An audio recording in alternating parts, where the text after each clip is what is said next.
धैर्यशील मोहिते पाटील हे शरद पवार यांच्या भेटीला आलेले आहेत। अगदी थोड्याच वेळात उत्तम जानकर हेही शरद पवार यांची भेट घेणार आहेत। उत्तम जानकर हे भाजपमध्ये नाराज असल्याची माहितीही मिळते।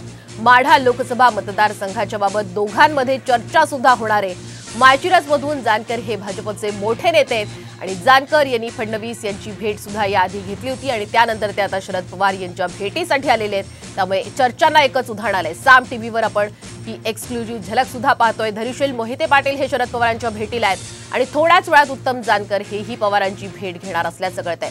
त्यामुळे माढाच्या राजकारणामध्ये एकच खळबळ उडालेली। उत्तम जानकर हे भाजपमध्ये नाराज असल्याची चर्चाही होती। अगदीच त्यांनी काही दिवसांपूर्वीच देवेंद्र फडणवीस यांची सुद्धा भेट घेतली।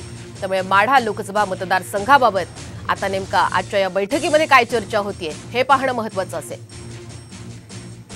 माढा लोकसभा मतदारसंघातील प्रचाराच्या बाबतीत दिशा सगळी ठरवण्याच्या दृष्टिकोनातून साहेबांनी मला बोलवले।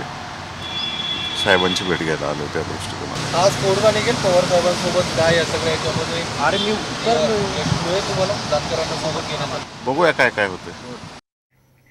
आणि या महत्त्वाच्या घडामोडी संदर्भात आपण अधिकचे अपडेट घेऊयात आमचे प्रतिनिधी अक्षय बडवे यांच्याकडे। अक्षय, आपण पाहतोय आता धैर्यशील मोहिते पाटील हे शरद पवारांच्या भेटीला आहेत, तर दुसरीकडे उत्तम जानकर हे सुद्धा अगदी थोड्याच वेळात भेट घेणार आहेत। तर माढा लोकसभेमध्ये नेमकं काय राजकारण सुरू आहे? उत्तम जानकर जे आहेत ते शरद पवारांची भेट घेतात। काय सांगाल पवारांची भेट घेताय तुम्ही? निश्चितपणे माढा सोलापूर मतदारसंघाच्या भेटीमध्ये या ठिकाणी मोहिते पाटील कुटुंबीय आणि आम्ही त्या ठिकाणी पवार साहेबांची भेट घेणार आहोत। तालुक्यामध्ये त्यांच्या कार्यकर्त्यांची आणि आमच्या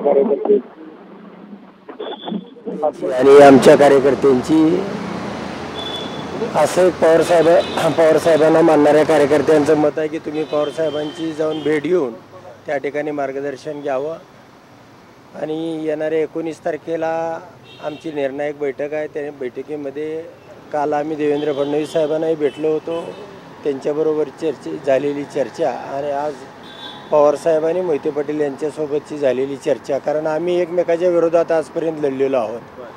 पुढं कसं जायचं किंवा काय करायचं कधी आम्ही एकत्र येऊन निवडणुका कधी लढलो नाही, म्हणून पहिल्यांदाच असा विरोधकांनी एकत्र दोन्ही विरोधक एकत्र जानकर गट आणि मोहिते पाटील गट, तर यामधून आज पवारसाहेबांच्या बरोबर चर्चा होईल आणि त्यानंतर माहिती जे काही चर्चेमध्ये होईल। फडणवीसांना जेव्हा भेटला तेव्हा हात वरती करून तुमचा नेमका इशारा काय होता? तिथून बातम्या आल्या फडणवीसांकडून तुम्ही त्यांच्यासोबत आहेत, निंबाळकर तुम्हाला चार्टर प्लेन करून घेऊन गेले, एवढं सगळं झाल्यानंतर परत तुम्हाला भूमिका बदलायची वेळ का आली? म्हणजे तुम्ही नाही, भूमिका नाही, आमच्या तालुक्यातील कार्यकर्त्यांचा फार मोठा दबाव आमच्यावरती आहे, मोहिते पाटलावरती आहे की सगळ्या कार्यकर्त्यांनी पवारसाहेबांच्या बरोबर जावं आणि अशा पद्धतीची भूमिका आम्हा दोघांच्याही कार्यकर्त्यांची असल्यामुळं आमचा निर्णय 19 तारखेला होणार आहे।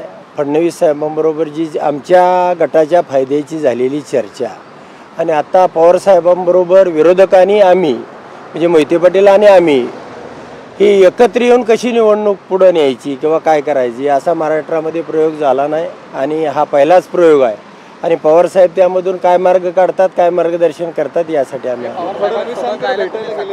कार्यकर्त्यांशी बोलले नव्हते का आधी? नाही, कार्यकर्त्यांशी बोलणं तर सुरूच होतं, परंतु स्वतः आम्ही उमेदवार नसल्यामुळं मोहिते पाटील हे उमेदवारी करत आहेत, त्यामुळं आमच्या कार्यकर्त्यांच्या वेगवेगळ्या भूमिका होत्या। गेल्या 8 दिवसात तुम्ही ज्या कलंटोड्या मारताय, आधी तुम्ही धैर्यशील मोहिते पाटलांबरोबर जाणार असं कार्यकर्त्यांच्या बैठकीत ठरलं, नंतर तुम्ही चार्टर्ड विमानानं फडणवीसांकडे गेले, परत तुम्ही रिटर्न आल्यावरती आता तुम्ही पवारांना भेटायला येत आहे। तुमची नेमकी भूमिका काय की तुमची स्वतःची पॉलिटिकल निगोशिएशन्स करणं ही सगळ्यात पहिली प्रायोरिटी आहे तुमची? तुमचा फायदा काय होईल? नाही, आमच्या कार्यकर्त्यांना ज्या ठिकाणी चांगल्या प्रकारचा न्याय मिळेल, गेली अनेक वर्ष आम्ही 40-50 वर्ष आमचा कार्यकर्ता उन्हामध्ये तानामध्ये आहे, आमचंही छोटंसं घर असावं, आमचंही कुठंतरी सत्ता केंद्र असावं ही कार्यकर्त्यांची इच्छा आहे। आपल्याला काय सोयीचं होऊ शकतं, कोणत्या ठिकाणी आपल्या कार्यकर्त्यांना त्या ठिकाणी न्याय मिळू शकतो या उद्देशानं दोन्ही पवारसाहेब असतील किंवा फडणवीस साहेब असतील त्यांच्याबरोबर चर्चा करून येणाऱ्या 19 तारखेला आमचा निर्णय होईल। धन्यवाद। पवार साहेबांसोबत जायला तुम्ही सकारात्मक आहे का आणि हातामध्ये तुतारी घेणार आहे का? नाही, तुतारी घेण्याचा विषय आज माझ्याकडे नाही, तुतारीचा उमेदवार मोहिते पाटील आहेत। आमची भूमिका काय राहणार हे आमचं आता चर्चा होईल. पहिलीच बैठक आहे आणि यानंतरही काही एखादी दुसरी बैठक होऊ शकते किंवा आम्हाला कुणाकडे जायचं आमचे कार्यकर्ते काय म्हणतात त्यानुसार त्याचा निर्णय होईल. तुम्ही पवारची बैठक नाही, निश्चितपणानं कार्यकर्त्यांना वाटतं की पवार साहेबांबरोबर राहावं.